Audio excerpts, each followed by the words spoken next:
जय जोहार दोस्तों। आशा करता हूँ आप सभी बहुत अच्छे होंगे। मेरा नाम मनीष कुमार वर्मा है। कल फ्रिक्स ट्यूटोरियल्स में आपका बहुत बहुत स्वागत है।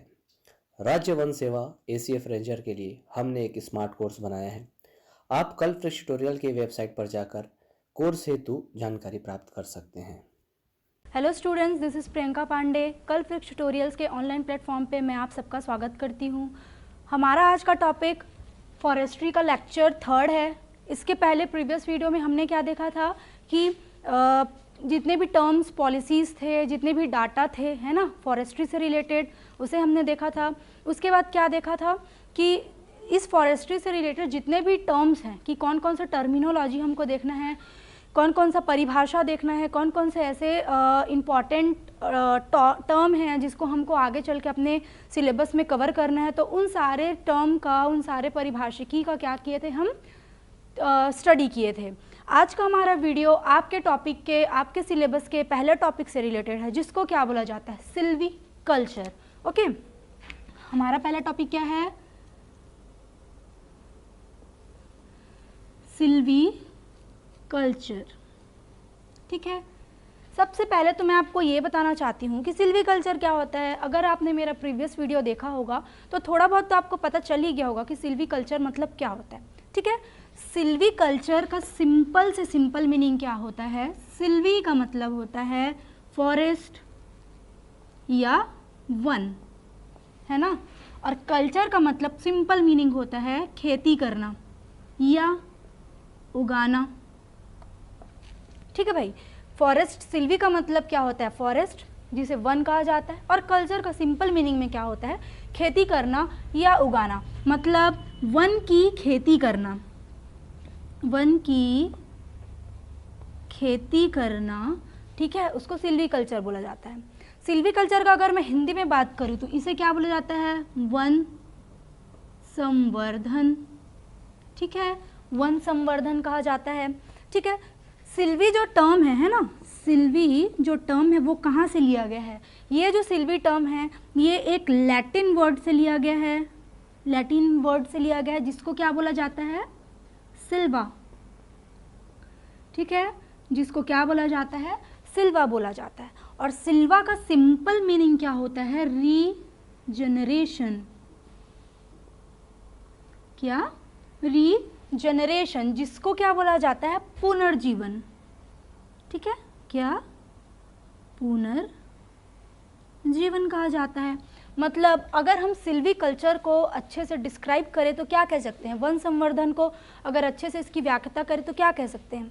सिल्वी जो है उसका सिंपल मीनिंग होता है रीजनरेशन, पुनर्जीवन। उसके बाद उसमें हम दो तीन और टर्म देखेंगे जिसमें क्या होता है, रीजनरेशन करके फिर उसका टेंडिंग किया जाता है, जिसमें उसका केयर किया जाता है, उसके बाद उसको क्या किया जाता है, हार्वेस्टिंग।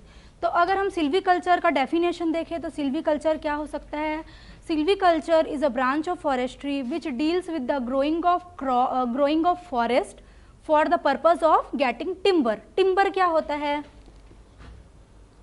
टिम्बर का मतलब होता है लकड़ी। ठीक है, क्या होता है इसका मीनिंग, लकड़ी। तो वन संवर्धन क्या होता है, वन संवर्धन वानिकी की वह शाखा है जिसमें वनों का उत्पादन किया जाता है, वनों को उगाया जाता है। किस पर्पस के लिए, लकड़ी उत्पादन के लिए, है ना, लकड़ी के उत्पादन के लिए ये जो वन संवर्धन का कार्य है वो किया जाता है। ठीक है, सब ने देखा होगा कि अब वन संवर्धन हो रहा है तो भाई उसमें बहुत सारे और भी चीज़ें होती होंगी कि क्या हो रहा है इस प्रोसीजर में, कैसे हो रहा है। जैसे कि कोई एक बच्चा पैदा हुआ, ठीक है, कोई एक बच्चे का बर्थ हुआ, तो क्या वो बच्चा पैदा होते ही इस दुनिया के इन्वायरमेंट, इस वर्ल्ड के इन्वायरमेंट के साथ सर्वाइव करना, जीना सीख जाता है क्या, नहीं। उसको क्या करना पड़ता है, केयर देना पड़ता है, उसको टेंडर सारी चीज़ें प्रोवाइड करनी पड़ती है, उसको सारी चीज़ें उपलब्ध करानी पड़ती है, उस तरीके का उसके लिए सिचुएशन बनाना पड़ता है कि वो कैसे सिचुएशन में जी पाएगा, उसको क्या खाना है, क्या नहीं पीना है। मतलब क्या करते हैं हम, उस बच्चे का प्रॉपर देखभाल करते हैं, है ना, क्या कर रहे हैं, देखभाल कर रहे हैं। मतलब किसी भी तरीके का उसको कोई तकलीफ़ ना हो और वो अच्छे से ग्रो करे, बीमारी से बचा रहे, है ना। जब वो बड़ा हो जाएगा, मतलब स्कूल जाने लगेगा, तो स्कूल उसका कैसा रहेगा, कैसे स्कूल में हमको जाना है, उसका हिस्ट्री बैकग्राउंड देखना, उसका रख रखाव करना, सिंपल भाषा में बोलें तो उस बच्चे का रख रखाव करना क्या कहलाता है? टेंडिंग कहलाता है। तो एक पौधा जब उगता है, ठीक है, एक बीज से जब एक पौधे का उत्सर्जन होता है, उगता है, तो उसको भी हम क्या करेंगे भाई? बच्चा ही तो है ना, लिविंग ऑर्गेनिज्म है, लिविंग थिंग है, लेकिन क्या है? बच्चा है, उसको भी तो रख रखाव की ज़रूरत पड़ेगी कि नहीं? ठीक है, तो उसी प्रोसीजर, उसी सारे चीज़ को हम कहाँ देखते हैं? सिल्वी कल्चर में देखते हैं। ठीक है, तो सिल्वी कल्चर का सिंपल अगर हम एक डायग्रामेटिक वे से देखें तो कैसा रहेगा? देखो कैसा रहेगा।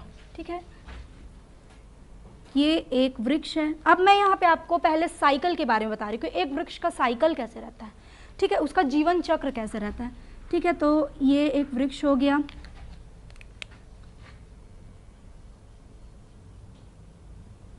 ठीक है, मैंने आपको सारे कल टर्मिनोलॉजी बताए थे कि ये वाला पोर्शन क्या बोला जाता है? क्राउन, इसको बोल। ठीक है, टॉपर क्या होता है? ये सारी चीज़ें मैंने आपको बताया था। साथ ही साथ कैनोपी क्या होता है, मैंने आपको ये भी बताया था। अब इस बीज से, इस पेड़ से कोई बीज गिरेगा, सपोज एक बीज था, ये रहा। ठीक है, इस बीज में क्या होगा? ये अंकुरित हो जाएगा।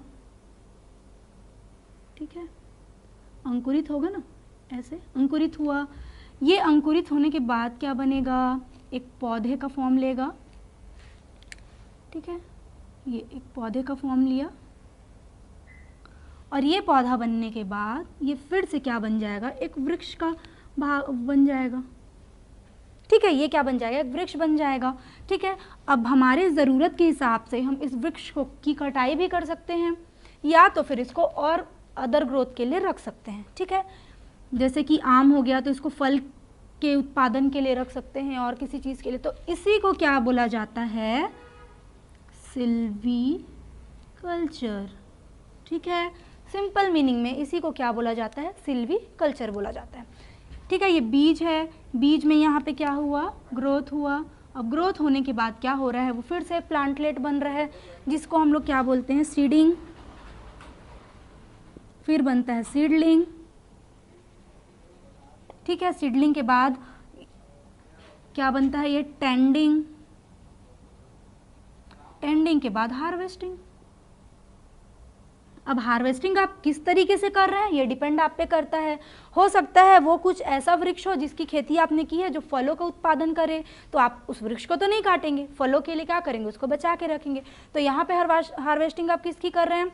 फलों की कर रहे हैं। ठीक है, अगर आपको लकड़ी चाहिए तो आप लकड़ी के अकॉर्डिंग उसकी हार्वेस्टिंग करेंगे। तो बेसिकली सिल्वी कल्चर का मेन एस्पेक्ट क्या होता है? मेन मुद्दा क्या होता है सिल्वी कल्चर बोलने का? क्योंकि अगर फलों का उत्पादन वाला बात करें तो हम किस में देखते हैं? हॉर्टिकल्चर, है ना। फलों की पढ़ाई जो होती है, फलों का उत्पादन क्या कहलाता है? हॉर्टिकल्चर। ठीक है, वैसे ही अगर हम फसलों का उत्पादन देखें, फसलों का उत्पादन देखें तो उसको एग्रीकल्चर बोला जाता है। ठीक है, अगर हम फूलों का उत्पादन देखें, फूलों का उत्पादन देखें तो उसको क्या बोला जाता है? फ्लोरिकल्चर बोला जाता है।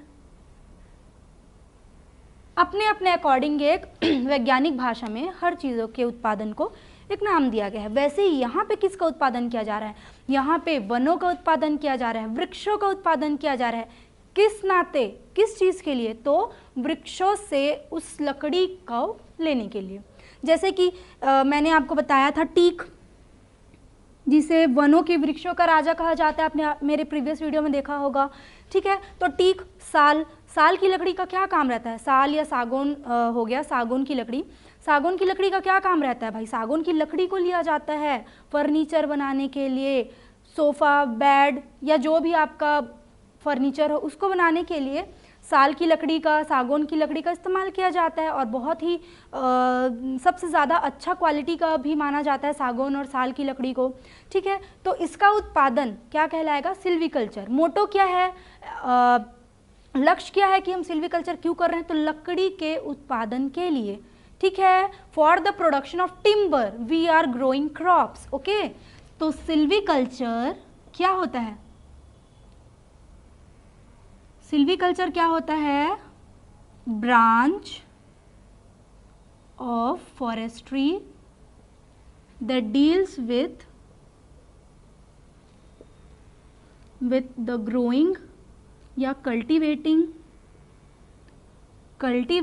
of trees या forest for the production of क्या? timber। ठीक है। वन संवर्धन वानिकी की वह शाखा है जिसमें वनों का क्या किया जाता है, वनों का कल्चर किया जाता है। किस लक्ष्य को पूरा करने के लिए? तो लकड़ी उत्पादन के लक्ष्य को पूरा करने के लिए वनों का उत्पादन किया जाता है। दो तरीके से कर सकते हैं, या तो वो नेचुरली होगा या तो आर्टिफिशियली। लेकिन नेचुरली कैसा होगा? बहुत टाइम टेकिंग होगा, है ना भाई। जैसे कि सपोज आपने आज एक आम का बीज लगा दिया, ठीक है। अब उस आम के वृक्ष को बढ़ने में 5-6 साल लग जाएंगे मिनिमम। अगर मैंने बोला कि 5 से 6 साल लगा, तब जाके वो फल देना चालू करेगा, स्टार्ट करेगा। लेकिन वो तो फल का है तो आपको चलो फल तो जल्दी मिल जाएगा। लेकिन अगर आपको लकड़ी चाहिए हो तो सपोज मैंने आपको यहाँ पे साल का वृक्ष लगा दिया या सागौन का वृक्ष लगा दिया, किसके थ्रू? एक बीज के थ्रू, ठीक है। तो वो कितने दिन में ग्रो करेगा? उसको मिनिमम 10 से 15 से 20 साल भी हम बोल सकते हैं, 20 से 25 साल लग जाएगा उसको बड़ा होने में, उसको मैच्योर होने में, है ना। उसके बाद तो हम उसकी कटाई करेंगे ना भाई, पहले ही तो नहीं काट के निकाल देंगे। पहले ही काटेंगे तो हमको क्या मिलेगा? कुछ नहीं मिलने वाला, ठीक है। तो ये क्या हो जाएगा? एक बहुत ही लंबा प्रोसीजर हो जाएगा, है ना। आर्टिफिशियली नेचुरली अगर तरीके से देखें तो हम बहुत सारी चीज़ें आर्टिफिशियली भी करते हैं, जिसको मैं आपको आगे बताऊँगी, जिसको हम प्रणाली के अंतर्गत पढ़ेंगे कि सिल्वीकल्चर वन संवर्धन की प्रणाली क्या क्या होती है। अभी हम वन संवर्धन के बारे में इतना ओवरव्यू देखें कि वन संवर्धन क्या होता है। अब इसके बहुत सारे हम ये कह सकते हैं कि वन संवर्धन को बेसिकली देखा जाए तो हम क्या कह सकते हैं? वन संवर्धन सिंपल भाषा में हम ये कह सकते हैं कि वन संवर्धन के 2 से 3 ऑब्जेक्टिव हो सकते हैं, उसका मोटो हो सकता है। अब उसके ऑब्जेक्टिव या उसके उद्देश्य से पहले हम ये देखते हैं कि एक और टर्म आता है जिसको बोला जाता है क्या? सिल्विक्स। ठीक है, सिल्विक्स। ये भी टर्म मैंने आपको कल बताया था कि सिल्विक्स क्या होता है। सिल्विक्स का सिंपल से भाषा में अगर मैं उसको परिभाषित करूं तो ऐसे वृक्षों की जानकारी रखना जो आप क्या करने जा रहे हो? उगाने जा रहे हो, ठीक है। जैसे आपको एक पर्टिकुलर एरिया है, सपोज ये कोई एक क्षेत्र है जहाँ पे क्या करना है? आपको वनों का उत्पादन करना है, ठीक है। वनों का उत्पादन करना है तो पहले तो आपका ये मुद्दा होना चाहिए कि आप जो वृक्ष लगाने जा रहे हैं वो किस पर्पज से लगा रहे हैं। मतलब जो पेड़ आप लगा रहे हो उससे आपको क्या चाहिए? लकड़ी चाहिए कि फल चाहिए कि फूल चाहिए, क्या चाहिए, ठीक है। दूसरा आपको ये देखना है कि जो लकड़ी आप चाहते हैं, ठीक है। सिल्वीकल्चर के अंतर्गत हम लोग टिम्बर फॉर्मेशन पढ़ेंगे कि हमको वृक्ष लकड़ी कैसे मिलेगा। तो जहाँ पे हमको वृक्ष लगाना है पहले तो हम क्या देखेंगे कि उस जो वृक्ष है, जैसे आपको साल या सागौन लगाना हो तो पहले आप ये देखोगे कि उस एरिया में जहाँ पे आपको लगाना है वहाँ का टेम्परेचर कैसा है, क्लाइमेट कैसा है ना भाई। सबसे पहले ये देखना पड़ेगा उसका टेम्परेचर कैसा है, उसका क्लाइमेट कैसा है, ठीक है। उसके अलावा क्या देखेंगे कि उसके जितने भी फैक्टर्स हैं, है ना, जिसको हम 4F बोलते हैं, बहुत सारे फैक्टर्स पढ़ेंगे तो उस फैक्टर के बारे में देखेंगे कि क्या क्या फैक्टर क्या आपका ज़रूरत है, ठीक है। उस केस में तो टेम्परेचर हो गया, क्लाइमेटिक कंडीशन हो गया, एपिडेमिक हो गया, ठीक है। और उसके वातावरण को देखेंगे, वर्षा किस मात्रा में वहाँ होती है, ये सारी चीज़ों को एक देखेंगे तब जाके हमको पता चलेगा ना कि उस जगह में वो पौधा ग्रो करेगा कि नहीं। मतलब जैसे कि मैंने आपको पहले उदाहरण दिया था कि आपके घर में सपोज एक बच्चे का जन्म हुआ, ठीक है। अब वो बच्चा थोड़ा बड़ा हो गया तो आपको पहले ये देखना है कि उस बच्चे को स्कूल भेजना है ना। तो स्कूल भेजने के लिए आप उसको उठा के किसी भी स्कूल में नहीं भेज देंगे अगर आप सक्षम हैं, ठीक है। तो आप क्या करेंगे? हर स्कूल का ब्यौरा करेंगे कि ये स्कूल कैसा है, ये स्कूल में कैसी पढ़ाई होती है, यहाँ के जो टीचर हैं, जो स्टाफ है वो कैसा है ना, अच्छे से सहयोगी है या नहीं। ये सारी चीज़ों को क्या करेंगे? आप सबसे पहले उसको एनालाइज करने की कोशिश करेंगे, ठीक है। उसके बाद क्या करेंगे? मतलब उस स्कूल का या उस चीज़ का आप हिस्ट्री बैकग्राउंड जानेंगे, है ना, बैकग्राउंड जानेंगे कि ये स्कूल कैसा था, यहाँ पे कभी कुछ गलत तो नहीं हुआ, इस तरीके का जो भी सिचुएशन है आप पहले उसको देख रेख करेंगे। उसके बाद ही अपने बच्चों को क्या करेंगे? वहाँ भेजेंगे। तो सिल्विक्स का भी सिंपल मीनिंग ये है कि जो वृक्ष आप उगाने जा रहे हैं, ठीक है, उस वृक्ष के बारे में पहले आप जान लो, ठीक है। मतलब नोइंग अबाउट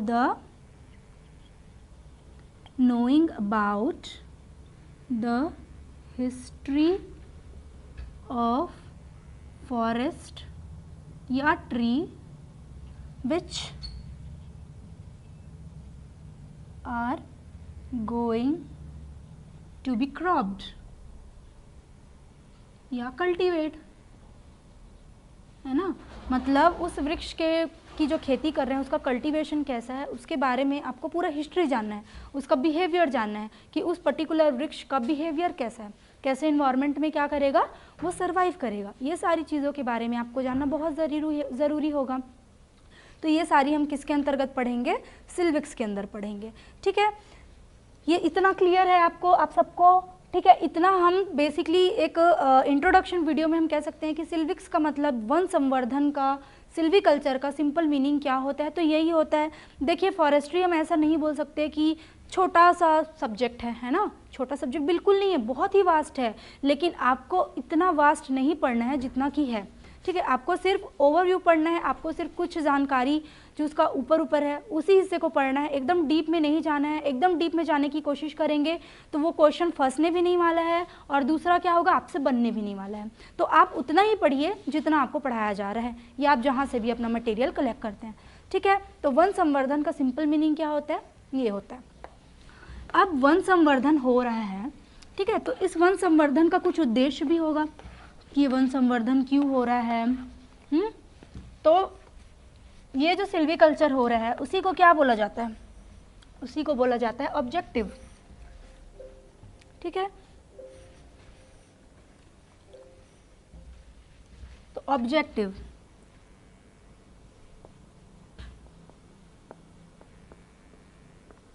ऑब्जेक्टिव ठीक है। अब इसके ऑब्जेक्टिव्स देखेंगे कि हमको इस फॉरेस्ट्री का क्या क्या ऑब्जेक्टिव देखना है। ठीक, तो सबसे पहले हम क्या देखते हैं, कंट्रोल क्रॉप कंप्लीटिशन। ठीक है, कंट्रोल क्रॉप, ठीक है, कंट्रोल क्रॉप, शायद इससे दिख ना रहा हो आपको, तो मैं ब्लैक पेन से आपको लिखाती हूँ, कंट्रोल क्रॉप। ठीक है, दूसरा अगर हम देखें तो क्या है, दूसरा होता है production of large volume per unit area. Production in production of forest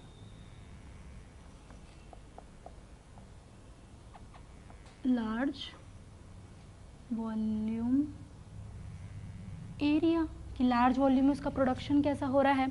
ठीक है, दूसरा है रिड्यूस रोटेशन पीरियड। ठीक है,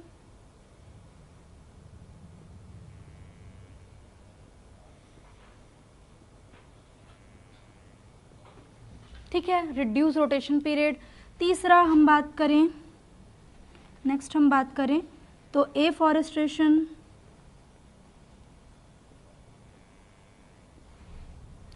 ठीक है, या एफॉरेस्टेशन या डिफॉरेस्टेशन या रीफॉरेस्टेशन जिसको बोल सकते हैं।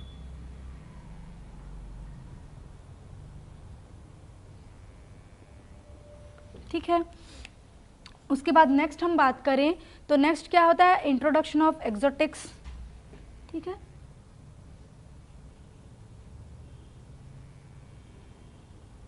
Introduction of exotics. ठीक है, तो इतने सारे के बारे में हमको पढ़ाई करना है फिलहाल। तो सबसे पहले हम इन सबको कुछ इस तरीके से आपको बॉक्स में बना लीजिए। ठीक है,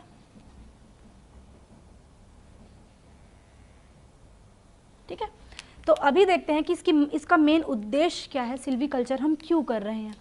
ठीक है, तो सिल्वीकल्चर करने का मेन उद्देश्य क्या है, crop control, control of crops, production of forest in a large volume.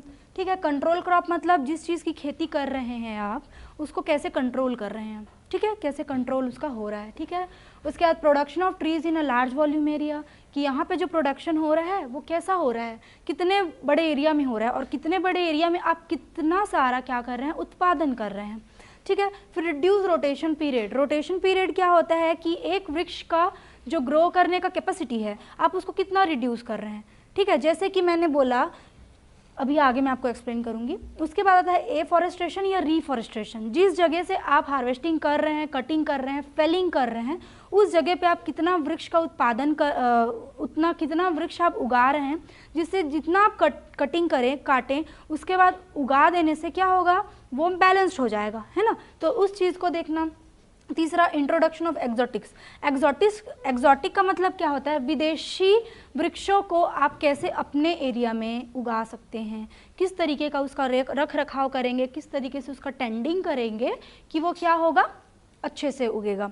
ठीक है, तो हम इस ऑब्जेक्टिव के बारे में अभी ब्रीफली देखते हैं, जो कि आज के हमारे लेक्चर का मेन चीज़ है।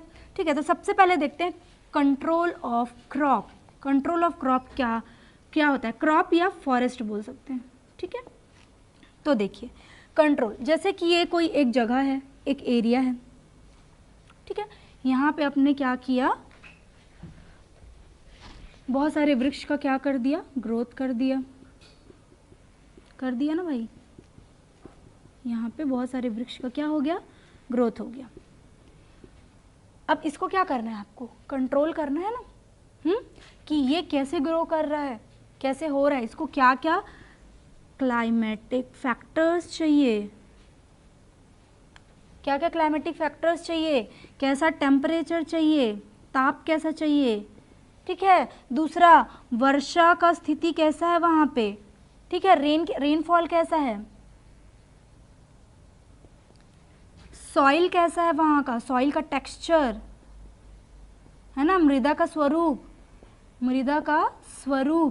वो कैसा है उस एरिया का। किसी भी जगह पे आप किसी भी वृक्ष को तो नहीं उगा सकते, है ना, तो वो चीज़ें देखनी पड़ेगी कि वहाँ पे सॉइल का टेक्सचर कैसा है, मृदा का स्वरूप कैसा है, तो ये सारी चीज़ें आपको देखनी पड़ेगी।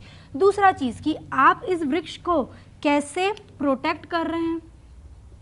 भाई एक आप जंगल उगा रहे हैं ना, एक जंगल की खेती कर रहे हैं, तो उस जगह पे आग लगने के चांसेस भी बहुत ज़्यादा रहते हैं। सपोज़ इस कंडीशन में ये कोई पर्टिकुलर प्लॉट है,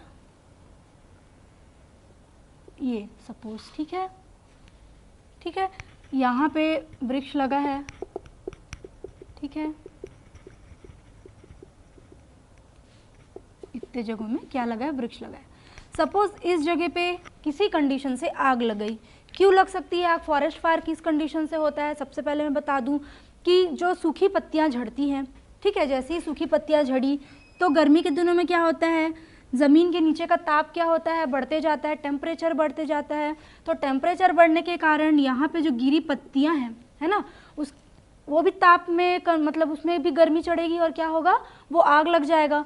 तो सपोज इस पोर्शन में आग लगा, ठीक है, तो ये आग का कंडीशन हो गया। सेकंड, एक और केस हो सकता है आग लगने का, एक तरीके का फंजाई, जो कि आपको फंजाई पता होगा कि कवक क्या होता है, ऐसे जगहों पे ग्रो करता है जहाँ पे मॉइस्चर कंटेंट ज़्यादा हो, जहाँ पे नमी ज़्यादा हो। तो एक तरीके का फंजाई रहता है जिसको क्या बोला जाता है, यूसेनिया। ठीक, तो एक फंजाई होता है जिसको यूसेनिया बोला जाता है, ये इंपॉर्टेंट हो सकता है, USANEA। इस टर्म को प्लीज़ आप ध्यान से सुनिएगा। एक तरीके का कवक होता है जो क्या करता है, फॉरेस्ट में आग लगाने के लिए रिस्पॉन्सिबल रहता है। क्यों, क्योंकि ये एक फंजाई है और इसी के कारण ग्रोथ होता है। तो सपोज फॉरेस्ट है, नमी भी होगा, तो जहाँ पे नमी होगा वहाँ पे इसका ग्रोथ ज़्यादा होगा, ठीक है। तो जहाँ पे इसका ग्रोथ हुआ, सपोज ताप भी बढ़ा और इस कंडीशन में आग लग गया, तो फंजाई का कैरेक्टर हमको पता है कि एक जगह से दूसरे जगह बहुत ज़्यादा फैल जाता है, ठीक है। तो ये यूसेनिया क्या होता है, बहुत जगह फैला होता है। तो इससे आग लगने के मतलब सपोज इस जगह पे आग लग गया, इस चित्र को मैं अच्छे से बना देती हूँ भाई ताकि ज़्यादा अच्छा क्लियर हो आपको, ठीक है। सपोज ये है आपका जंगल, प्लीज़ मेरे वृक्षों पे ध्यान ना दीजिए, ठीक है, जो समझा रही हूँ उस पर ध्यान दीजिएगा, ठीक है। तो सपोज मैंने कहा कि इस वाले पोर्शन में किसी कंडीशन में क्या हो गया, आग लग गया, तो आग क्या होगा, इधर भी फैलेगा ना, फैलेगा कि नहीं फैलेगा। तो यहाँ पे सपोज किसी चीज़ की खेती हुई है तो वो मरने के चांस है। तो आप क्या करोगे कि इतने जगह को आप कैसे प्रोटेक्ट करोगे कि इस आग से दूसरे जगह का क्रॉप खराब ना हो, उसी को क्या बोलेंगे, कंट्रोल ऑफ क्रॉप या फॉरेस्ट, ठीक है, कि आप उसको कैसे अलग अलग सिचुएशन से कंट्रोल करोगे। एक चीज़ और कि यहाँ पे ताप वाप का आपने जितना भी देखा वो तो आपने देख ही लिया कि क्या होता है, ठीक है। तो अब यहाँ पे हम जो वेरियस फैक्टर्स देखेंगे कि क्या क्या ऐसे रिस्पॉन्सिबल है, कौन कौन सा फैक्टर रिस्पॉन्सिबल है जिससे कि क्या होगा, ग्रोथ होगा। तो यहाँ पे 4 फैक्टर्स रिस्पॉन्सिबल हैं क्रॉप को ग्रोथ कराने में, ठीक है। तो 4 फैक्टर्स जिसे 4F बोला जाता है, ये बहुत इंपॉर्टेंट है, very very very important question है। क्वेश्चन में आपको डायरेक्ट पूछ सकता है कि जो 4 फैक्टर्स होते हैं उसमें से सपोज 4 ऑप्शन दे दिया और उसमें ये पूछा कि इस पर्टिकुलर 4 ऑप्शन में से कौन सा ऐसा टर्म है जो 4 फैक्टर में इंक्लूडेड नहीं होता, तो ये ध्यान रखना है। या और भी इसी क्वेश्चन को बहुत तरीके से घुमा के पूछ सकता है, लेकिन आपको उसके लिए 4 फैक्टर्स याद रखना ज़रूरी है कि कौन कौन सा 4 फैक्टर है जो एक वनोत्पार्जन के लिए ज़रूरी रहता है या वन संवर्धन के लिए ज़रूरी रहता है, ठीक है। तो सबसे पहला इस 4th फैक्टर में क्या है, ठीक है। तो सबसे पहले क्या है, क्लाइमेट। हमें पता है कि सबसे पहला क्या होता है, क्लाइमेट, जिसको क्या बोला जाता है, आर्द्रता, क्लाइमेट। अब क्लाइमेट क्या होता है, क्लाइमेट मतलब जो जगह में आप फॉरेस्ट की खेती कर रहे हैं उसका एरिया कैसा है, उसमें ह्यूमिडिटी कितना है, ह्यूमिडिटी कैसा है, उसका आर्द्रता कैसा है, ठीक है। उस पर्टिकुलर क्लाइमेट का आर्द्रता कैसा है, उसका सोलर रेडिएशन कैसा है। इधर वाले पोर्शन को मैं फिलहाल रब कर दूं क्या, नहीं रहने देते हैं, ठीक है। ये तो इसका सोलर रेडिएशन कैसा है, सोलर रेडिएशन का यहाँ क्या काम, आपने ये पूछ रहा होगा। सोलर रेडिएशन का बहुत काम है। कैसे, अगर कोई एक छोटा पौधा रहता है, जैसे नर्सरी में आपने देखा होगा कि छोटा छोटा क्या रहता है, वह प्लांटलेट्स रहते हैं, छोटे छोटे पौधे रहते हैं, उसको क्या किया जाता है, हरे रंग के कपड़े से ढक दिया जाता है ना, ताकि जो सूरज का किरण है वो डायरेक्ट उस पौधे पे ना पड़े, उस डायरेक्ट उस प्लांटलेट पे ना पड़े।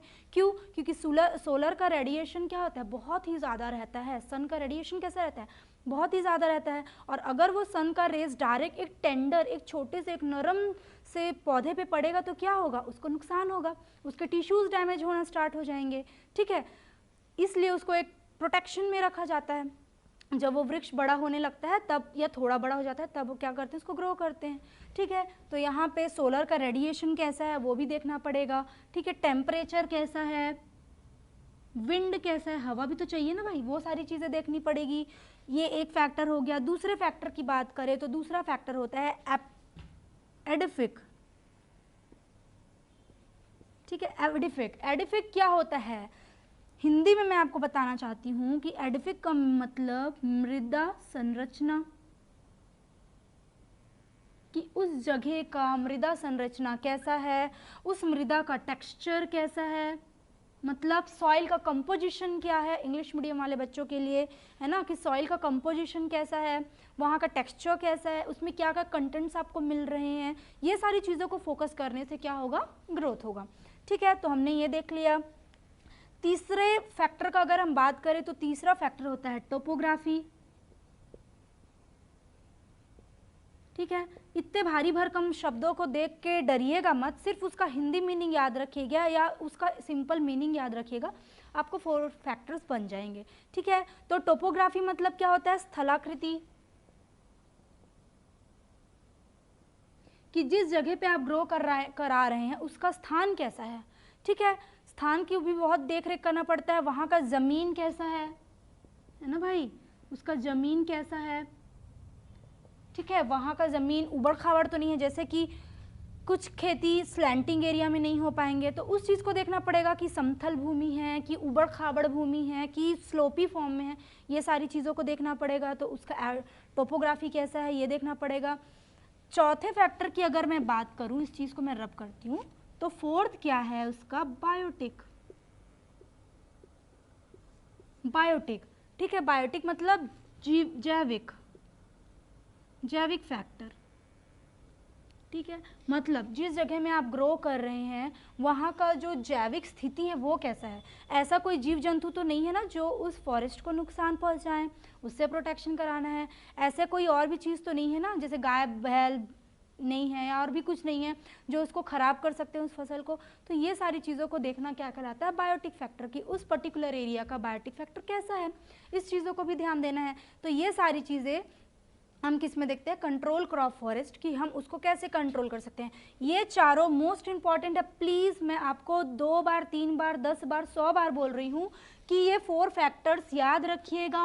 4 फैक्टर्स बहुत इंपॉर्टेंट होते हैं। 4F के नाम से आपसे क्वेश्चन में पूछ सकता है कि 4F में कौन कौन से फैक्टर्स पाए जाते हैं या कौन कौन से फैक्टर यहाँ पे जो ऑप्शन दिया है उसमें नहीं पाए जाते।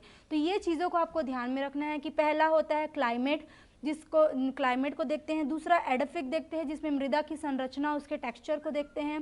तीसरा देखते हैं टोपोग्राफी, जिसमें उसकी स्थलाकृति देखते हैं, ज़मीन कैसा है, उबड़ खाबड़ तो नहीं है, समतल है कि नहीं है, स्लोपी तो नहीं है, ये सारी चीज़ों को देखते हैं।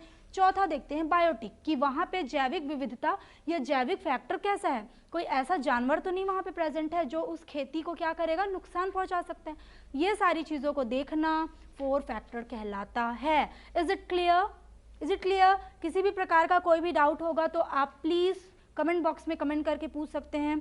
इसके अलावा कल्पवृक्ष ट्यूटोरियल्स में ऑनलाइन क्लासेस भी स्टार्ट हो चुके हैं और उसके अलावा टेस्ट सीरीज़ भी स्टार्ट हो चुकी है। तो अगर जो कोई भी कैंडिडेट इंटरेस्टेड हैं टेस्ट सीरीज़ दिलाने में या क्लासेस अटेंड करने में, तो आप वेबसाइट पे जाके कांटेक्ट कर सकते हैं। अदर देन दैट, या तो आप यहाँ आके डायरेक्ट पूछताछ कर सकते हैं। ठीक है, तो ये था, हमने 4 फैक्टर्स के बारे में बात किया कि यहाँ पे चारों फैक्टर्स कैसा है इसका।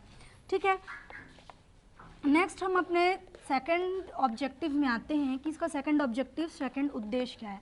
ठीक है, तो सेकंड उद्देश्य क्या बोल रहा है यहाँ पे, production of forest in large volume area. Production of forest in large volume area मतलब सपोज कि कोई एक एरिया है आपके पास। ठीक है, मैंने बोल दिया कि सपोज आपके पास 1 एकड़ है ना, 1 एकड़ का जगह है। आप उस पर्टिकुलर एरिया में कितना खेती कर सकते हैं, ठीक है, कितना ऐसा प्रोडक्शन कर सकते हैं जिसमें आपको नंबर ऑफ टिम्बर मिले। ठीक है, जिसमें आपको कितना ज़्यादा टिम्बर मिल रहा है, कितना ज़्यादा लकड़ी का उत्पादन कर सक रहे हैं।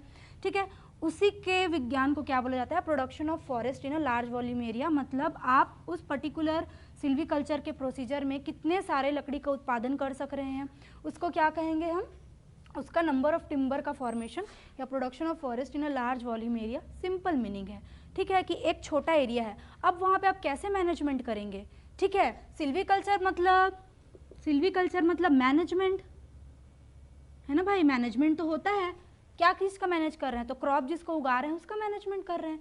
तो छोटे से जगह में आप कितनी सारी खेती कर सकते हैं, कैसे उसको मैनेज कर सकते हैं कि आप वहाँ से ज़्यादा प्रोडक्शन को, ज़्यादा से ज़्यादा लकड़ी का प्रोडक्शन क्या करें, टिम्बर का प्रोडक्शन करें।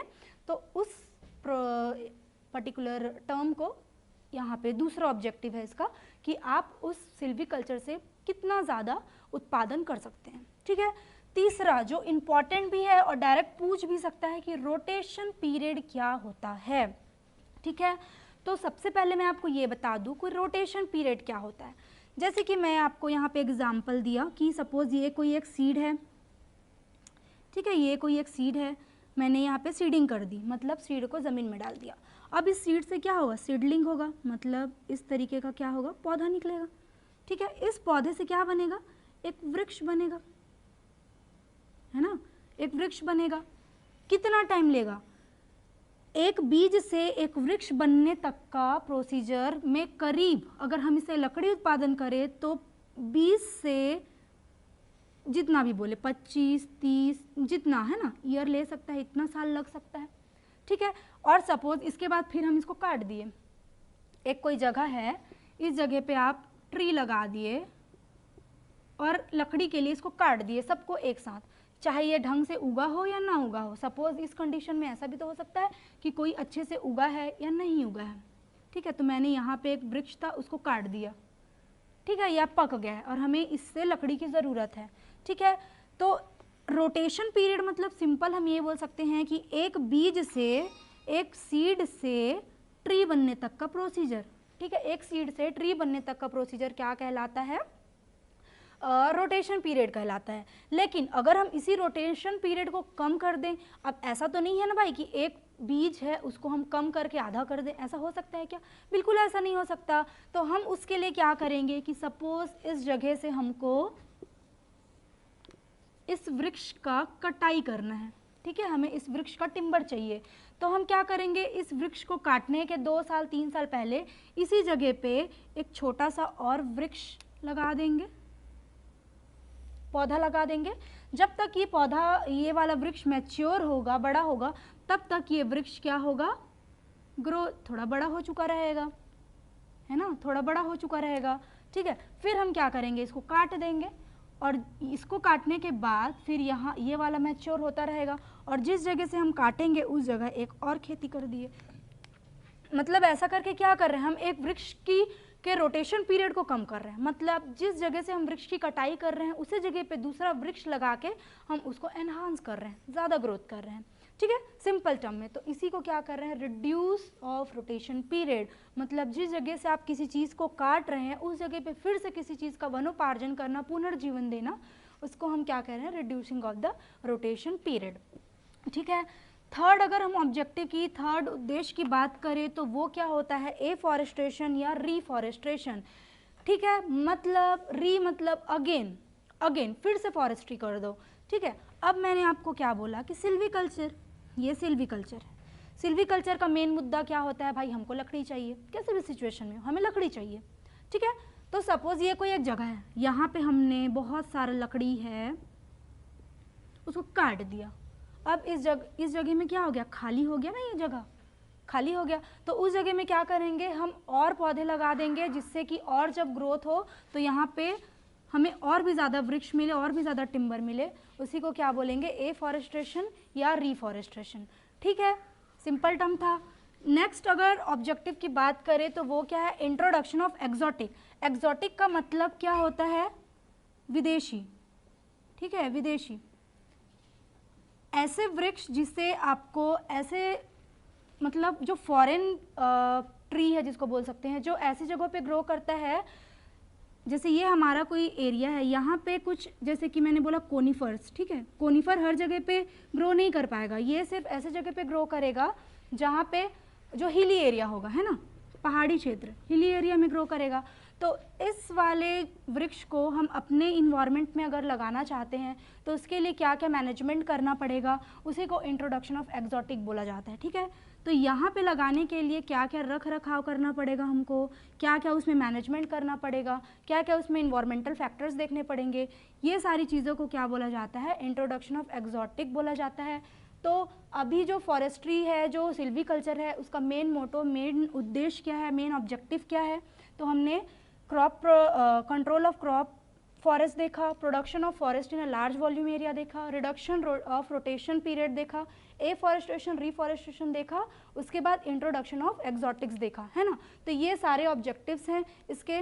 इसी के साथ हमारा आज का ये टॉपिक कंप्लीट होता है। नेक्स्ट टॉपिक में हम सारे सिस्टम के बारे में डिस्कस करेंगे कि सिल्वीकल्चर का क्या क्या सिस्टम होता है। ठीक है, thank you so much, stay tuned with us.